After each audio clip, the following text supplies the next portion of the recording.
ಪ್ರತಿಷ್ಠಿತ ಶಾಲೆಯ ಪ್ರಿನ್ಸಿಪಾಲ್ನಿಂದ ಲೈಂಗಿಕ ಕಿರುಕುಳ ಪ್ರಕರಣಕ್ಕೆ ಸಂಬಂಧಪಟ್ಟಂತೆ ಬೆಂಗಳೂರಿನಿಂದ ಕಾರವಾರಕ್ಕೆ ಕಾಮುಕ ಪ್ರಿನ್ಸಿಪಾಲ್ನನ್ನ ವರ್ಗಾವಣೆ ಮಾಡಲಾಗಿದೆ.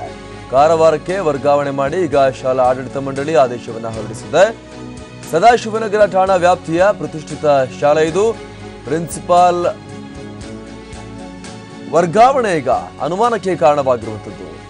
ಪ್ರಿನ್ಸಿಪಾಲ್ ಕುಮಾರ್ ಠಾಕೂರ್ ವರ್ಗಾವಣೆ ಮಾಡಿರುವಂಥದ್ದು. ತಾಯಿ ಇಲ್ಲದ ಹೆಣ್ಣು ಮಕ್ಕಳಿಗೆ ಲೈಂಗಿಕ ಕಿರುಕುಳವನ್ನ ನೀಡ್ತಾ ಇದ್ದ ಆರೋಪ ಈತನ ಮೇಲೆ ಇದೆ. ಅಷ್ಟು ಮಾತ್ರವಲ್ಲದೆ ಶಿಕ್ಷಕಿಯರಿಗೂ ಕೂಡ ಅಶ್ಲೀಲ ಸಂದೇಶಗಳನ್ನ ಕಳಿಸ್ತಾ ಇದ್ದ ಆರೋಪ ಇದೆ. ಆರೋಪ ಇದ್ರೂ ಕೂಡ ಈತನ ಮೇಲೆ ಕಠಿಣವಾದ ಕ್ರಮವನ್ನ ಕೈಗೊಳ್ಳದೆ ಸಸ್ಪೆಂಡ್ ಕೂಡ ಮಾಡದೆ ಕೇವಲ ವರ್ಗಾವಣೆ ಮಾಡಿ ಇಲ್ಲಿ ಕಣ್ಣೊರೆಸುವ ತಂತ್ರವನ್ನ ಆಡಳಿತ ಮಂಡಳಿ ಅನುಸರಿಸ್ತಾ ಇದೆಯಾ ಅನ್ನುವಂತಹ ಪ್ರಶ್ನೆ ಈಗ ಮೂಡ್ತಾ ಇದೆ. ಜನವರಿ 14ರಂದು ಚೈಲ್ಡ್ ಹೆಲ್ಪ್ ಲೈನ್ಗೆ ಶಿಕ್ಷಕಿಯರು ದೂರನ್ನ ಕೊಟ್ಟಿದ್ರು. ಬಳಿಕ ನೊಂದ ಮಕ್ಕಳ ವಿಚಾರಣೆಯನ್ನ ಚೈಲ್ಡ್ ಲೈನ್ ನೋಡಲ್ ಆಫೀಸರ್ ನಡೆಸಿದ್ರು. ವಿಚಾರಣೆ ನಡೆಸಿ ದೂರನ್ನ ಕೊಟ್ಟಿದ್ರು ವಾಸುದೇವ ಮೂರ್ತಿಯವರು. ಬೆಂಗಳೂರು ಚೈಲ್ಡ್ ಲೈನ್ ನ ನೋಡಲ್ ಆಫೀಸರ್ ವಾಸುದೇವ ಮೂರ್ತಿ ದೂರನ್ನ ಕೊಟ್ಟಿದ್ರು. ನಗರ ಪೊಲೀಸ್ ಆಯುಕ್ತರಿಗೆ ಇವರು ದೂರನ್ನ ಕೊಟ್ಟಿದ್ರು. ಜನವರಿ 25ರಂದು ಸದಾಶಿವನಗರ ಪೊಲೀಸ್ ಸ್ಟೇಷನ್ಗೆ ದೂರು ದಾಖಲಾಗಿತ್ತು. ಘಟನೆಗೆ ಸಂಬಂಧಪಟ್ಟಂತೆ ಪ್ರಕರಣವನ್ನ ರಿಜಿಸ್ಟರ್ ಮಾಡಿಕೊಂಡಿದ್ದಂತಹ ಪೊಲೀಸರು ಪೋಕ್ಸೋ ಕಾಯ್ದೆಯಡಿ ಪ್ರಕರಣವನ್ನ ದಾಖಲಿಸಿಲ್ಲ. ಈ ಬಗ್ಗೆ ಕೂಡ ಇಲ್ಲಿ ಹಲವಾರು ಅನುಮಾನ ಇರುವಂಥದ್ದು. ಬೇರೆ ಸೆಕ್ಷನ್ ಅಡಿ ಪ್ರಕರಣವನ್ನ ದಾಖಲಿಸಿದ್ದಾರೆ.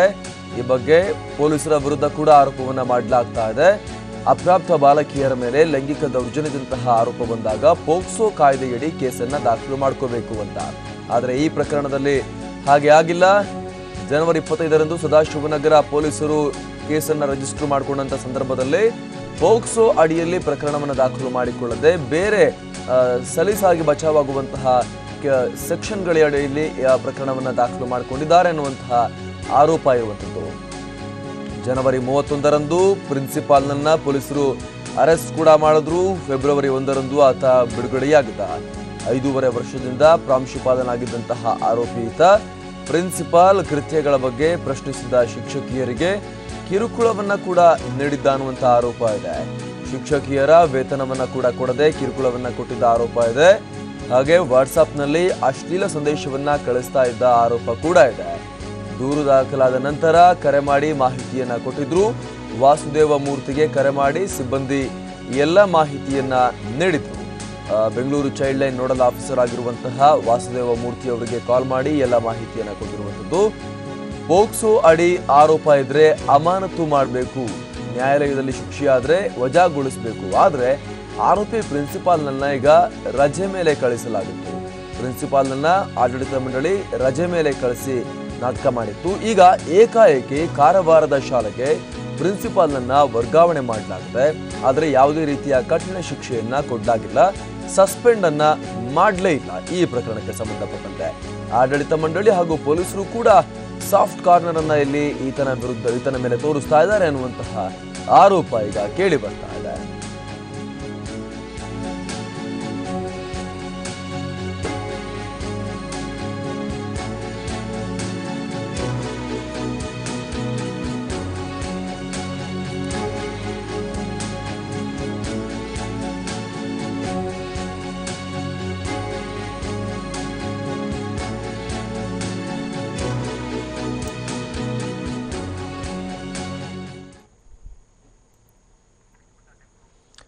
ಮತ್ತಷ್ಟು ಮಾಹಿತಿಯನ್ನ ಕೊಡ್ತಾರೆ ನಮ್ಮ ಪ್ರತಿನಿಧಿ ವಿಷ್ಣು ಪ್ರಸಾದ್.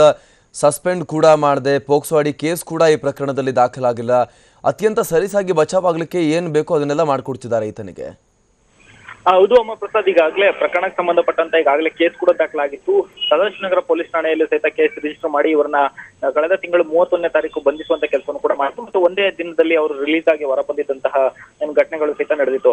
ಇದಕ್ಕೆ ಸಂಬಂಧಪಟ್ಟಂತ ಈಗಾಗಲೇ ಅವರ ವಿರುದ್ಧ ಸರಿಯಾದ ಸೂಕ್ತ ಕ್ರಮ ಕೈಗೊಳ್ಳಬೇಕು ಅಂತ ಹೇಳಿ ಪೋಷಕರು ಸಹಿತ ಒತ್ತಾಯ ಕೂಡ ಮಾಡಿದ್ರು. ಮತ್ತೆ ಅಲ್ಲಿರುವಂತಹ ಸಾಕಷ್ಟು ವಿದ್ಯಾರ್ಥಿನಿಯರ ಬಳಿ ಪೊಲೀಸರು ಸ್ಟೇಟ್ಮೆಂಟ್ ಅನ್ನ ಕೂಡ ಪಡ್ಕೊಳ್ಳುವಂತ ಕೆಲಸವನ್ನು ಕೂಡ ಮಾಡಿದ್ರು. ಇವರು ಹೆಣ್ಮಕ್ಳಿಗೆ ಅವಾಚ್ಯ ಶಬ್ದಗಳನ್ನ ಬಳಸಿ ನಿಂದಿಸ್ತಿದ್ರು ಅನ್ನುವಂಥದ್ದು, ಮತ್ತೆ ಸೆಕ್ಷುವಲ್ ವಿಚಾರಗಳಿಗೆ ಸಂಬಂಧಪಟ್ಟಂತೆ ನೇರವಾಗಿ ಅವರ ಬಳಿ ಕೆಟ್ಟದಾಗಿ ಮಾತಾಡ್ತಿದ್ರು ಅನ್ನೋ ಪ್ರಶ್ನೆ ಸಹಿತ ಆರೋಪಗಳು ಕೇಳಿ ಬಂದಿತ್ತು. ಇದಕ್ಕೆ ಸಂಬಂಧಪಟ್ಟಂತೆ ಸದಾಶಿವನಗರ ಪೊಲೀಸರು ಅವರ ವಿರುದ್ಧ ಪೋಕ್ಸೋ ಕೇಸನ್ನು ಕೂಡ ದಾಖಲಿಸಿ ಅವ್ರನ್ನ ಜೈಲಿಗೆ ಕಳಿಸುವಂತ ಕೆಲಸ ಮಾಡಿದ್ರು. ಒಂದೇ ದಿನದಲ್ಲಿ ಬೇಲ್ ಪಡೆದು ಅವರು ವಾಪಸ್ ಕೂಡ ಬಂದಿದ್ರು.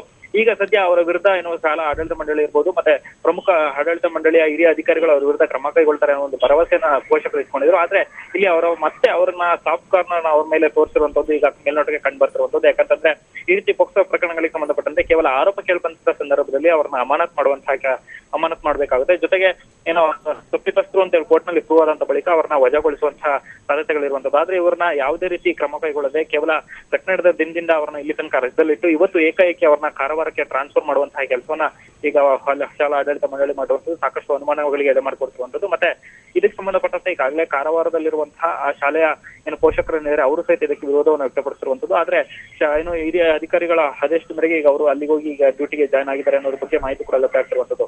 ಆದ್ರೆ ಈಗ ಸಾಕಷ್ಟು ಪ್ರಭಾವಿ ಸಾಕಷ್ಟು ರಾಜಕಾರಣಿಗಳು ಇವರು ಬೆಂಬಲಿಸಿದ್ದಾರೆ ಅನ್ನೋ ಒಂದು ಮಾಹಿತಿ ಲಭ್ಯ ಆಗ್ತಾ ಇತ್ತು. ಅದನ್ನ ಈಗ ಯಾವ ರೀತಿ ಬಳಸ್ಕೊಂಡಿದ್ದಾರೆ ಅನ್ನೋದಕ್ಕೆ ಇದು ಉತ್ತಮ ಉದಾಹರಣೆ ಅಂದ್ರೆ ತಪ್ಪಾಗ್ಲಿಕ್ಕಿಲ್ಲ. ಧನ್ಯವಾದ ವಿಷ್ಣು ಪ್ರಸಾದ್.